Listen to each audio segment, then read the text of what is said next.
ஆசை என்பது கடல்ங்க. எப்படிப்பட்ட கடல்? கரை காணாத கடல். இந்து மகா சமுத்திரத்துக்கு 2 பக்கம் கரை இருக்கு. ஆனா இந்த ஆசை என்கிற கடலுக்கு கரையே கிடையாது. எங்க கரையுடைய கடலை கடப்பதே கடினம்.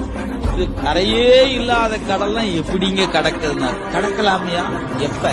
உரை மாண்ட உள் ஒளி உத்தமன் வந்து உள் புகழும் இறைவன் நெஞ்சு கூட்டுக்குள்ள வந்து உட்காரணும். அவர் ஏற்கனவே அங்கதாங்க இருக்கிறாரு. ஆமாயா, அவர் ஏற்கனவே அங்கதான் இருக்கிறாரு.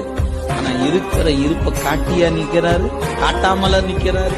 அவர் தன் இருப்பை காட்டாதனாலதான் கருவி சேட்டை செய்யும். இறைவன் தன் இருப்பை காட்டுனா கருவி சேட்டை செய்யாது, அடங்கி நிக்கும். இப்ப நம்மட்டெல்லாம் எப்படி நிக்குது? கருவிதான் சேட்டை பண்ணி நிக்குது. அவர் எப்படி நிக்கிறார்? இருக்கிற இடம் தெரியாம. ஏன்? குளமே புகுந்த அதனால்னு பாட்டு தான் நமக்கு தெரியுதே ஒழிய அவர் உள்ளுக்கு இருக்குன்னு தெரியுதா என்ன?